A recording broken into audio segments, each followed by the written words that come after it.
Quando a diretora entrou na sala e anunciou que a nova faxineira da escola era mãe de uma das alunas, muita gente riu. Mas eu não ri, porque aquela mulher, de olhar firme e mãos calejadas, era a minha mãe. E eu era só a Luana.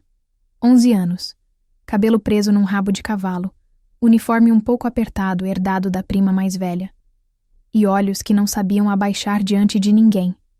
Só que, naquela escola, não bastava andar com a cabeça erguida.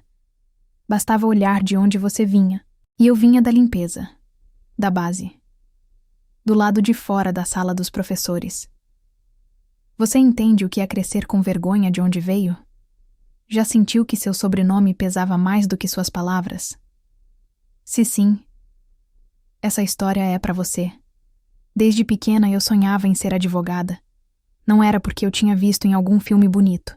Era porque eu cresci ouvindo minha mãe sendo chamada de moça da limpeza, a da vassoura, a que limpa banheiro.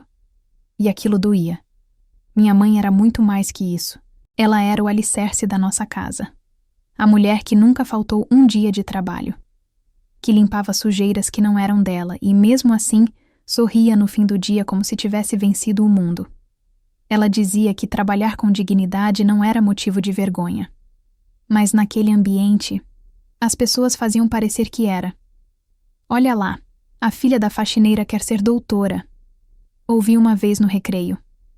Melhor aprender a limpar bem, que já garante o futuro. Soltou um dos meninos com deboche. Até mesmo alguns professores riam por dentro.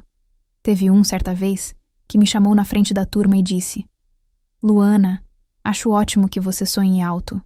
Mas você já pensou em algo mais realista? Técnico em serviços gerais, por exemplo? Na hora todo mundo riu. Eu não. Eu só fechei os olhos, respirei fundo e guardei aquela frase como quem anota uma promessa. Mais realista? A minha realidade era muito mais forte do que eles imaginavam. Eu não tinha luxo. Estudava com lápis emprestado, caderno reciclado, lanche dividido.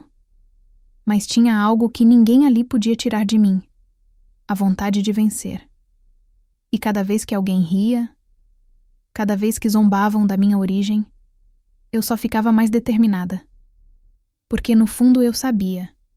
Eles não estavam rindo de mim. Eles estavam rindo do medo que eles tinham de ver alguém como eu vencer. Você já sentiu isso? Como se o mundo esperasse que você fracassasse. Deixa aqui nos comentários. Eu também vim de baixo e vou subir. Vou ler cada um. Aos poucos, comecei a estudar mais do que qualquer um. Chegava cedo, lia livros da biblioteca, copiava textos à mão porque não tinha impressora em casa. Minha mãe, mesmo cansada, sentava comigo à noite e dizia: Filha, a gente não tem muito, mas o pouco que a gente tem vai te levar longe. E era isso que me guiava. Até que um dia, tudo mudou. Era uma segunda-feira chuvosa. Eu cheguei ensopada com o tênis velho soltando a sola e fui direto para a sala. No intervalo, ouvi um burburinho diferente. Alguma coisa tinha acontecido. Na porta da sala dos professores, o vice-diretor estava exaltado, falava alto, gesticulava e apontava para alguém. Quando cheguei mais perto, vi minha mãe, de cabeça baixa, sendo repreendida. A senhora não pode falar com os alunos desse jeito. A faxina não te dá autoridade, ele disse com voz dura. Minha mãe tentava explicar, mas ninguém escutava. Naquele dia, ela saiu mais cedo, e eu fui atrás, escondida. Em casa, ela estava sentada na cama, em silêncio. Mãe, o que aconteceu? Perguntei. Ela só me olhou e respondeu: Nada, filha. Só mais um dia como outro qualquer. Mas eu sabia que não era. Foi nesse dia que eu prometi para mim mesma. Um dia, eu vou voltar aqui, mas não com uniforme de escola. Eu vou voltar de beca. E vou fazer eles escutarem cada palavra que ignoraram da senhora. Mas o caminho seria longo.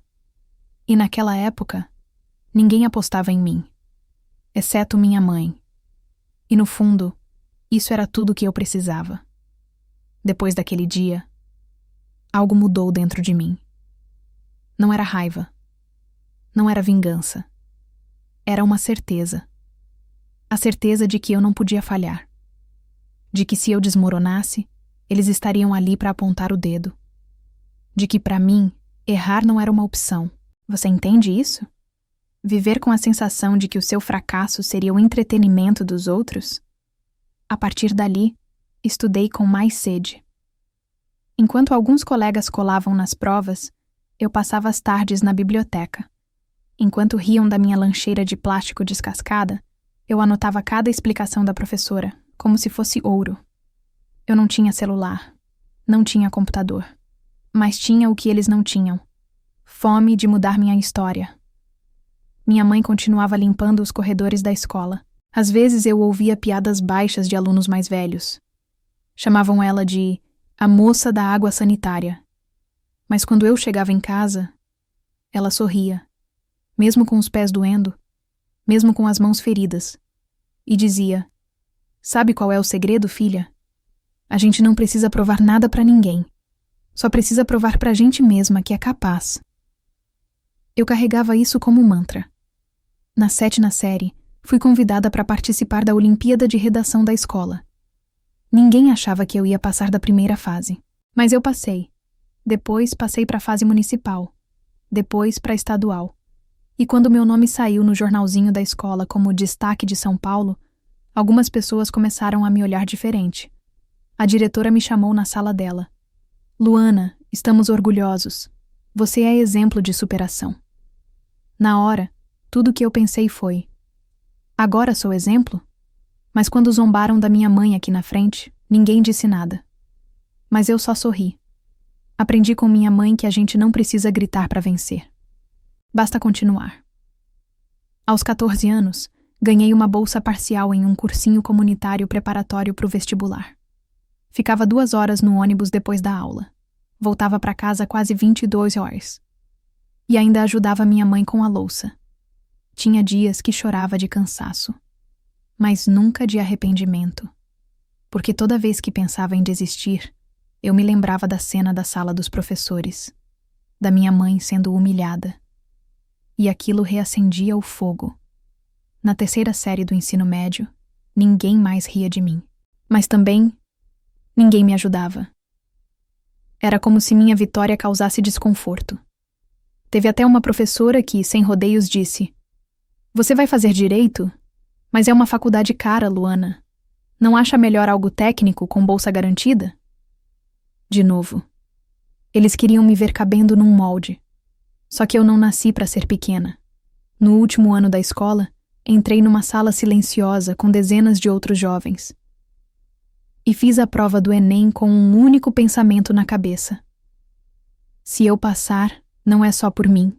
É por tudo que riram, por tudo que calaram, por tudo que minha mãe engoliu em silêncio.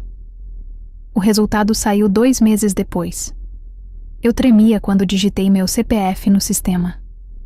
E quando li as palavras "Aprovada em Direito, Universidade Federal", desabei. Minha mãe chorou.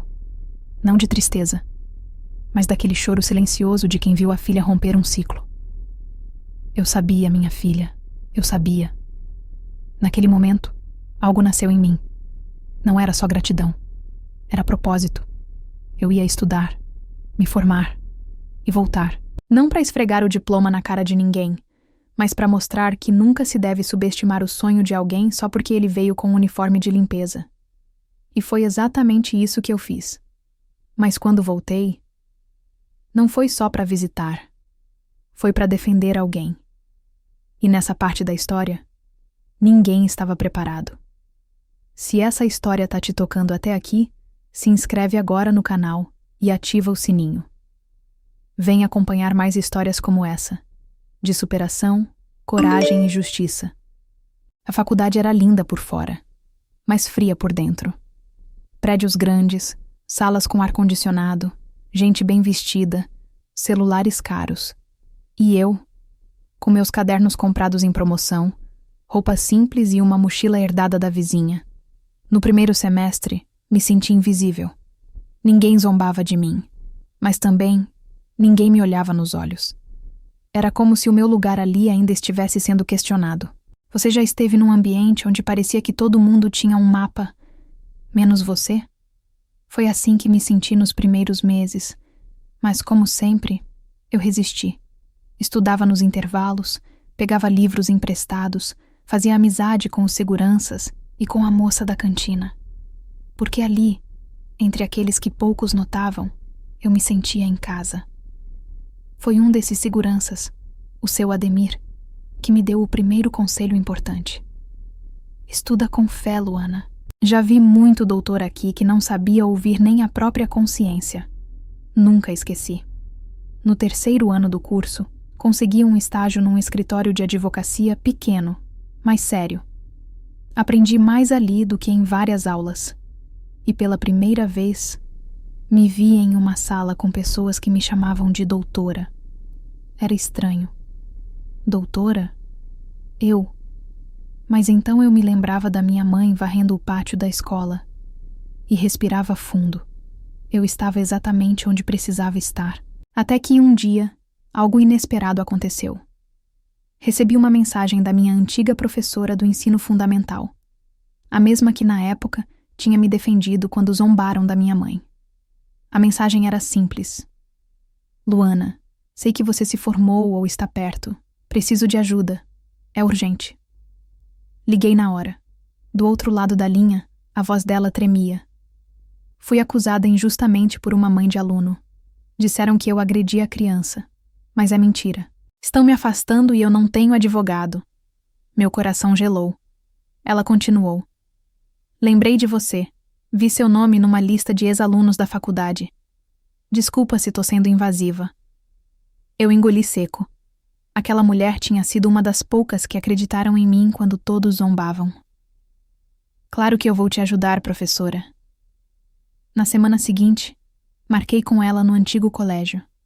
Voltar ali, depois de tantos anos, foi como entrar num filme. As mesmas paredes, os mesmos corredores. Mas agora, com outros olhos. A recepcionista me olhou com estranhamento. Você veio deixar currículo para auxiliar? Ela perguntou simpática. Eu sorri. Não. Vim para a reunião da diretoria. Sou a advogada da professora Clarice. A mulher arregalou os olhos.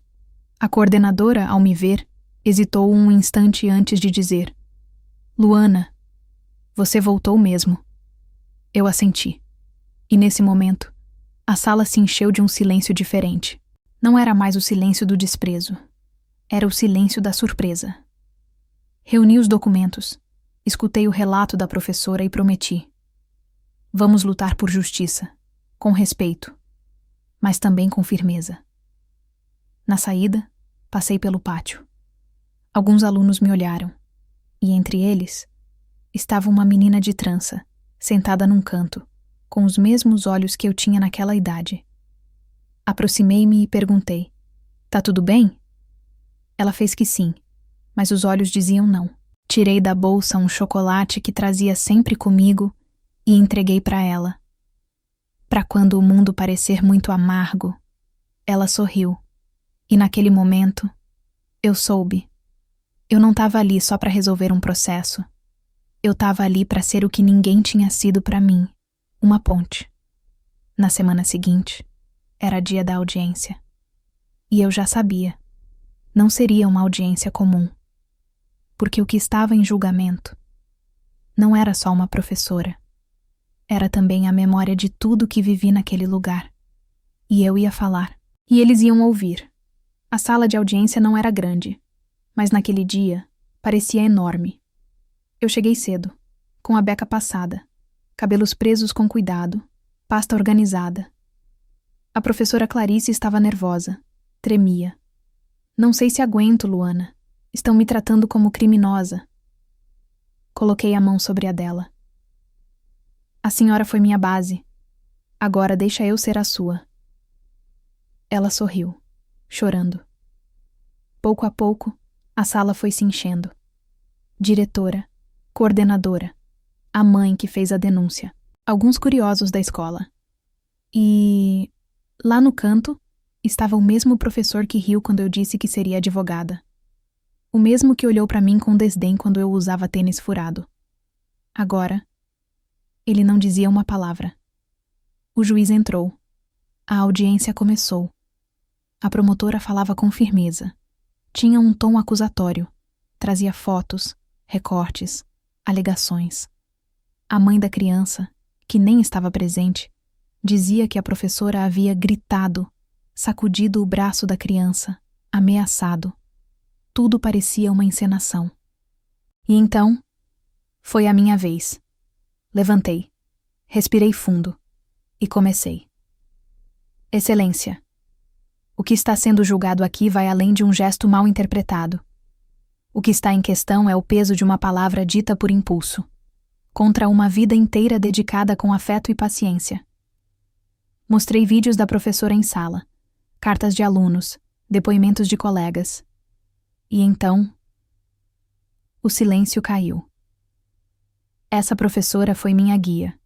Quando todos me enxergavam como uma sombra no canto da sala, ela foi luz. E agora?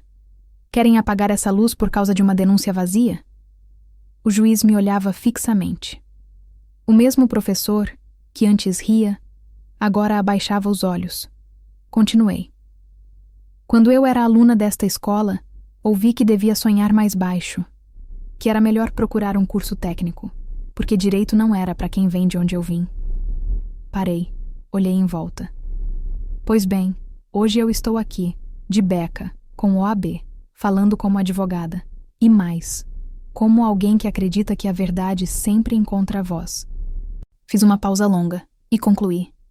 O que essa professora fez foi acolher, e se hoje eu sei o que é justiça, é porque um dia ela me ensinou. Silêncio. Por alguns segundos, só se ouvia o ventilador da sala girando, até que o juiz falou. Pedido de arquivamento aceito. Processo encerrado. Senhora Clarice, está oficialmente inocentada. A professora chorou. Abraçou-me como se eu fosse filha dela. Ao sairmos da sala, a diretora me esperava na porta. Luana, me perdoa, a gente falhou com você. Eu só sorri, porque naquele momento eu já tinha tudo o que precisava, mas o que me emocionou de verdade foi o que veio depois. Quando chegamos na calçada da escola, um grupo de alunos estava reunido. Uma menina pequena me olhou com um brilho nos olhos e disse: Moça, eu também quero ser advogada. Eu ajoelhei, olhei nos olhos dela e respondi: Você pode ser o que quiser. E se alguém disser o contrário, me chama. Ela sorriu. E ali, eu entendi. Não era sobre mim. Nunca foi. Era sobre o que representamos quando vencemos. Na semana seguinte à audiência, a escola onde tudo começou ficou diferente. Nos corredores, já não me chamavam mais de filha da faxineira. Agora é ela, a advogada. A história se espalhou rápido. Alguém da escola postou uma foto minha com a professora Clarice dizendo: a ex-aluna que defendeu quem acreditou nela. O post viralizou. Vieram mensagens de ex-alunos, colegas antigos, até gente que me ignorava nos tempos de escola. Alguns diziam: você sempre foi diferente. Outros: desculpa por não ter te enxergado. Mas o mais emocionante veio de casa. Minha mãe recebeu uma carta anônima. Era uma folha simples, escrita com caneta azul. A senhora varreu os corredores, mas criou uma filha que hoje limpa o caminho para outros. Obrigado. Ela chorou o dia inteiro. Na semana seguinte, recebi um convite formal da direção da escola. Queremos homenageá-la em nossa cerimônia de encerramento do ano letivo. Sua história inspira. Aceitei. No dia do evento, entrei no auditório pela porta da frente. Desta vez, como convidada de honra. Estavam todos lá. Professores, coordenadores, alunos e, sim, até aquele professor. A diretora me chamou ao palco. Disse algumas palavras bonitas. Me entregou uma placa com meu nome. Mas o que me marcaram mesmo foram os olhos marejados da minha mãe, sentada na primeira fila, de uniforme, com o crachá de Serviços Gerais, mas com a postura de uma rainha. Peguei o microfone, olhei para o público e falei: quando eu era aluna aqui, Muitos me diziam para não sonhar alto demais, que eu devia aceitar o que era realista para alguém como eu. Fechei os olhos por um segundo e continuei. Mas hoje eu digo para vocês: nunca deixem que o tamanho da origem de vocês defina o tamanho do destino. Aplausos, longos, mas eu não terminei. E se um dia alguém subestimar você, lembra disso. Até flor nasce do chão. Nesse momento, o auditório ficou em silêncio. Era como se todo mundo tivesse entendido o que, por anos, tentaram ignorar. Quando saí do palco, uma fila de alunos se formou para me abraçar. A última da fila era uma menina tímida, cabelos presos, caderno apertado contra o peito. Ela disse: "Posso tirar uma foto com você?" Eu sorri. Claro, mas só se prometer uma coisa. O quê? Que nunca duvide da sua luz, mesmo quando tudo ao redor parecer escuro. Ela assentiu, e naquele instante, eu me vi nela. Era como olhar para o passado com os olhos do futuro. Se você também acredita que ninguém deve ser julgado pela sua origem, se inscreve agora no canal e compartilha essa história com alguém que precisa ouvir isso hoje. Porque toda história merece ser ouvida. Os dias passaram. A repercussão da audiência e da homenagem tomou proporções maiores do que eu imaginava. Alguns sites de notícias locais fizeram matéria. Na capa de um deles lia-se: "De filha da faxineira à advogada da esperança." Minha mãe leu em voz alta. Depois dobrou o jornal com cuidado e guardou na gaveta junto com o boletim escolar da 4ª série que tinha meu nome em destaque. Na semana seguinte, fui convidada para dar uma palestra em uma universidade pública. Tema: superação de preconceito social na trajetória acadêmica. Confesso que hesitei. Ainda me sentia aquela menina que carregava merenda num saquinho de mercado. Mas aceitei. Porque entendi que, às vezes, o que a gente vive é semente para algo maior. Chegando lá, encontrei um auditório cheio, muitos jovens, muitos olhares cansados, muita gente que, como eu, sabia o peso de ser subestimado. Contei minha história com verdade, sem florear, sem tentar parecer perfeita. Eu não sou exceção. Sou só prova de que quando alguém acredita em você, mesmo que só uma pessoa, tudo pode mudar. Ao final fui aplaudida de pé. E mais que isso, abraçada. Abraçada por gente que carregava as mesmas marcas invisíveis que eu. Mas o que me emocionou de verdade foi o que aconteceu dias depois. Recebi uma mensagem de uma ex-colega da escola, a mesma que ria quando me via limpando os banheiros com minha mãe. Ela escreveu: "Luana, me desculpa. Eu fui cruel com você. Eu era criança, mas isso não justifica. Hoje tenho uma filha, e se ela passar pelo que você passou, quero estar do lado dela como a sua mãe esteve do seu." Eu chorei. Não de dor, mas de alívio, porque entendi que o ciclo estava se fechando. Na formatura da turma do 3º ano da escola onde tudo começou, fui convidada novamente, mas dessa vez para entregar os diplomas. Subi no palco, olhei os rostos jovens e disse: "Vocês podem até ser julgados pelo sobrenome, pela roupa, pela forma de falar. Mas nunca deixem que isso calhe a grandeza do que vocês têm a dizer." Uma das formandas se levantou e gritou sorrindo: "Essa aqui é minha inspiração." O auditório aplaudiu. E eu sorri com o coração cheio. No fim da cerimônia, minha mãe subiu no palco, tímida, chorando. Me abraçou e disse baixinho: "Filha, eu limpei esse chão por anos, mas hoje você lavou a alma da gente." E eu respondi: "Não foi sozinha, mãe. Foi com você. Foi por você. Se essa história te tocou, se você também já foi subestimado, ou conhece alguém que luta todo dia contra o preconceito por sua origem humilde, comenta aqui. Eu também sou resistência. Vamos mostrar quantos de nós existem por aí, e que ninguém está sozinho. E antes de ir, se inscreve no canal. Aqui, cada história é contada com o coração. E aqui, toda história merece ser ouvida. Esse é o canal Luz na Janela. A gente se vê na próxima.